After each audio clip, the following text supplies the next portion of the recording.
तो next start करते हैं mid point ellipse. Mid point ellipse में बेसिकली क्या है कि ये ना ज़्यादा नहीं पूछते इससे, मतलब मुझे नहीं लगता इसमें से क्वेश्चन आएगा। बाकी हाँ, इसमें से जो कंडीशन है स्लोप वगैरह की उस पर क्वेश्चन पूछ लेते हैं बीच बीच में से, थोड़ा सा इसके ऊपर मतलब कंसेप्ट थोड़ा क्लियर होना चाहिए।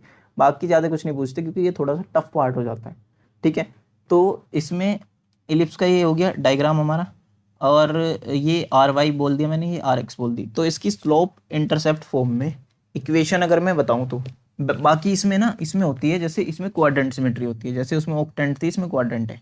ठीक है, तो इसमें क्या होगा, अगर हमने यहाँ पे एक पॉइंट निकाल लिया एक्स वाई, तो वो यहाँ पे पॉइंट होगा एक्स माइनस वाई, और यहाँ पे पॉइंट होगा माइनस एक्स और माइनस वाई, फिर यहाँ पे पॉइंट होगा माइनस एक्स और वाई। ठीक है, अब इसमें क्या है कि हमारा ये जो पोर्शन है ना, कि जो स्लोप इंटरसेप्ट फॉर्म में इसकी इक्वेशन होती है वो बताता हूँ एक बार में। वो है हमारी X square upon R x का square plus Y square upon R Y का स्क्वायर, ठीक है, इक्वल्स टू 1 हो जाएगा। अब अगर मैं इसको मतलब इसको कन्वर्ट करूँ तो कुछ ऐसी सी इक्वेशन बनेगी, एक्स स्क्वायर आर वाई का square plus Y square are x का स्क्वायर, और माइनस में ये आ जाएगा, ये मतलब रिमाइंडर टोटल इधर चला जाएगा, आर एक्स स्क्वायर और आर वाई स्क्वायर, ठीक है, इक्वल्स टू 0। तो इसी इक्वेशन का हम यूज़ कर रहे होंगे इसमें जो भी है। बाकी इसमें क्या है कि 2 पॉइंट होंगे जैसे सर्कल की तरह है। देख ये जो है, इसमें क्या है कि जब हम इस वाले उस पे आएंगे ना, इस वाले पोर्शन पे, मतलब एक्स इक्वल्स टू वाई पे, ठीक, ये जो x is equals to y line है, इस पे जब हम आएंगे तो यहाँ पे हमारी स्लोप ना, इसकी स्लोप थोड़ी सी हम ऐसे कैलकुलेट करेंगे ना, ऐसे स्लोप, ठीक। तो ये जो स्लोप होगी हमारी जब -1 होगी, ठीक, जब -1 होगी हमारी स्लोप की वैल्यू, उस मोमेंट पे क्या होगा कि जैसे यहाँ पे -1 है स्लोप की वैल्यू, तो इस मोमेंट पे हमारा जो सिमेट्री है इसकी चेंज होगी। मतलब कि क्या है कि यहाँ पे तो हम पॉइंट सर्कल की तरह निकाल रहे होंगे, जैसे वो है कि 2 पॉइंट जो है कि एक एक्स की वैल्यू तो दोनों में बढ़ेगी, वाई की वैल्यू डिपेंड करेगी। लेकिन जब हम इस वाले केस पार्ट में आ जाएंगे ना, तो यहाँ पे क्या हो रहा होगा, यहाँ पे कि वाई की वैल्यू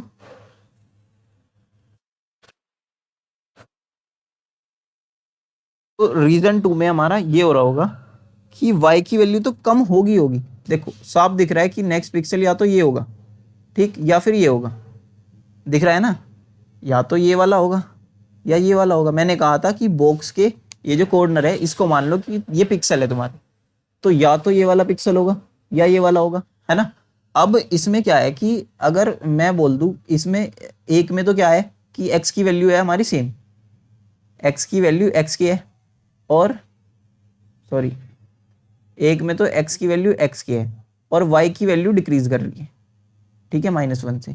और दूसरा पॉइंट जो होगा हमारा उसमें x के +1 होगी, मतलब x की वैल्यू बढ़ जाएगी। ये वाला जो पॉइंट है इसमें x की वैल्यू बढ़ेगी और y की वैल्यू तो डिक्रीज करेगी, ठीक है। तो ये दूसरे रीजन के पॉइंट जो है वो ये आ रहे हैं, जबकि सर्कल में ऐसा नहीं था, सर्कल में सिमेट्री थी, तो वहाँ पे हम सिर्फ ऑक्टेंट के पॉइंट फाइंड कर रहे थे, वहाँ पे कोई दिक्कत नहीं थी, हम टोटल फाइंड कर लेते थे। तो इसमें हमें रीजन 1 और रीजन 2 देखना पड़ेगा, चेक करते रहना पड़ेगा हमेशा स्लोप को, और उसके बेसिस पे हम वैल्यू निकाल रहे होंगे, ठीक है। अब इसके बाद आ जाते हैं आगे। आगे का पोर्शन क्या है कि इसकी स्लोप कैसे निकलेगी। अब ये जो इक्वेशन थी ना, मैंने जो इक्वेशन लिखी थी उसको अगर मैं ऐसे लिख दूँ, R x square Y square, मतलब वाई स्क्वायर वाली टर्म एक साथ लिख लो, और R x square R Y square और minus R Y square are x square, ठीक। सॉरी ये मैंने कुछ गलत कर दिया क्या, हाँ यहाँ पे हमारा वो आएगा ना एक्स स्क्वायर, ठीक है। तो अगर मैं इसका dy बाई डी एक्स ले लूँ, अगर इस इक्वेशन का मैं dy बाई डी एक्स ले लूँ, तो हमारा क्या होगा कि देखो ये तो y के रेस्पेक्ट में, मतलब हमें x के रेस्पेक्ट में करना है, तो जब इसमें हम चैन रूल लगा देंगे इस वाले में, क्योंकि यहाँ पे y है, तो चैन रूल लगा के हमारा क्या आ जाएगा कि dy बाई डी एक्स बचेगा, है ना, और हमारा 2y आ जाएगा। ठीक, 2y और ये भी आर एक्स स्क्वायर। ठीक है, और इसमें क्या आ रहा होगा, इधर से हमारा ये वाली टर्म तो कांस्टेंट है तो 0 हो जाएगी। एक मिनट रुक जाओ, ये वाली टर्म है हमारी कांस्टेंट तो हो जाएगी 0, सिंपल सी बात है। इसके बाद वाला जो केस है उसमें हम क्या करेंगे, उसमें तो x के रेस्पेक्ट में डिफरेंशिएशन करना है सीधा सीधा, तो वो तो सिंपल सी चीज है। एक मिनट रुक जाओ बस। हाँ, तो ये वाली जो टर्म हो जाएगी इसमें आएगा हमारा 2x और आर वाई स्क्वायर। ठीक, ये आ गया हमारा।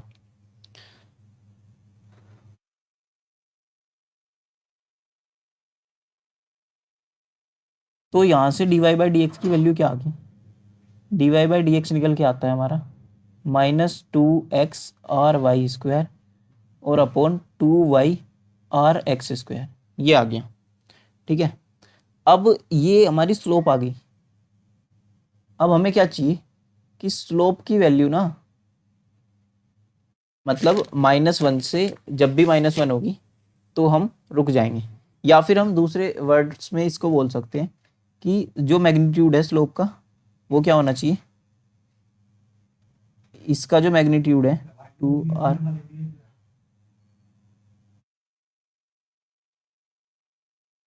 ग्रेटर देन 1, ये हमारा ग्रेटर देन 1 होना चाहिए इसका मैग्नीट्यूड। तो इसकी वैल्यू क्या आ जाएगी, 2y square x greater than 2r x square y. ठीक, तो ये हमारी स्लोप की कंडीशन होगी सिंपल सी। ठीक है, बाकी जो हमारा वो वाला पोर्शन होगा जिसमें हम इक्वेशन वगैरह डिराइव कर रहे होंगे, तो इसमें हम सीधा वही फंक्शन लगा रहे होंगे जहाँ पे हमारा फर्स्ट पॉइंट तो आ जाएगा सर्कल की तरह एक्स के +1 और वाई के -1/2। ठीक, हम इस फंक्शन से इसको इलिप्स एल्गो पे लगा देंगे। तो हमारा पहला केस क्या बनेगा, अगर हमारा P1 के <0 होगा तो उस केस में हम क्या करेंगे, उस केस में हमारा P1 के +1 की वैल्यू आ जाएगी कुछ P1 के प्लस, तो ये वैल्यू आ जाएगी हमारी 2r स्क्वायर वाई एक्स के +1 और प्लस आर वाई स्क्वायर। तो एक तो केस में ये कंडीशन आ गई, बाकी से याद नहीं रखना है मेरे अकॉर्डिंग। ये डिराइव हो जाएगी सिंपल सी उस इक्वेशन से, जैसे हमने सर्कल एल्गो करी थी ना डिराइव, ऐसी हो जाएगी। तो इसमें कोई लोड लेने की बात नहीं है, सिंपल सी बात है। अगर वैसे मैं कर सकता हूँ इसको डिराइव, पर मैं सीधा सीधा रिजल्ट लिख रहा हूँ क्योंकि ज़्यादा इंपॉर्टेंट नहीं है, तो इसे क्यों टाइम देना इतना। बाकी इसके बाद है हमारी, बाकी हमसे असाइनमेंट में कराई है तो कह नहीं सकता मैं। फिर एक केस हो जाएगा इफ़ P1 के जो है हमारा वो ग्रेटर देन 0 हो जाए, तो उस केस में हम क्या करेंगे, P1 के +1 की वैल्यू आ जाएगी हमारी P1 के +2r/y स्क्वायर एक्स के +1 और प्लस आर स्क्वायर वाई और -2r एक्स स्क्वायर और y के +1, है ना खतरनाक से एक्सप्रेशन। बाकी ये खतरनाक बस देखने में लग रहा है क्योंकि आर एक्स आर वाई की टर्म यूज हो रही है, वैसे इजी है सिंपल, जैसे हमने उसमें लगाया था सिंपल ऐसे ही लगाएंगे। और मैंने इंटरसेप्ट फॉर्म वाली इक्वेशन ऑलरेडी बता दी है इसकी। ठीक है, तो वहाँ से पी के आ जाएगा हमारा और पी के +1 निकाल लेंगे, फिर उन दोनों को सब्ट्रैक्ट करेंगे। उसके बाद जो हमारे रिजल्ट आएंगे, क्योंकि हमें एक्स की वैल्यू पता है कि एक्स की वैल्यू रीजन 1 में बढ़ रही है दोनों बार, जैसे सर्कल में बढ़ रही थी, तो वहाँ पे एक्स की वैल्यू तो डायरेक्ट रख लेंगे। बाकी नेगेटिव और की <0 पे क्या होगा और ग्रेटर देन 0 पे क्या होगा, वो वाली सिचुएशन हम जब लगाएंगे जब हमारा जो मतलब हाँ <0 वाली की लास्ट में रिजल्ट निकालने के लिए लगा देंगे। ठीक है, उसके बेसिस पे ये रिजल्ट आ जाएंगे हमारे। फिर जब हम रीजन 2 में जा रहे होंगे तो क्या हो रहा होगा, रीजन इसका, हाँ पी नोट भी तो निकालना है। तो P1 नोट सिंपल वही 0 और वाई आर, मतलब 0 और आर वाई रख लेंगे। जो पहला पॉइंट होगा हमारा 0 और आर वाई ये होगा, तो x की जगह 0 रख लेंगे और y की जगह आर वाई रख लेंगे।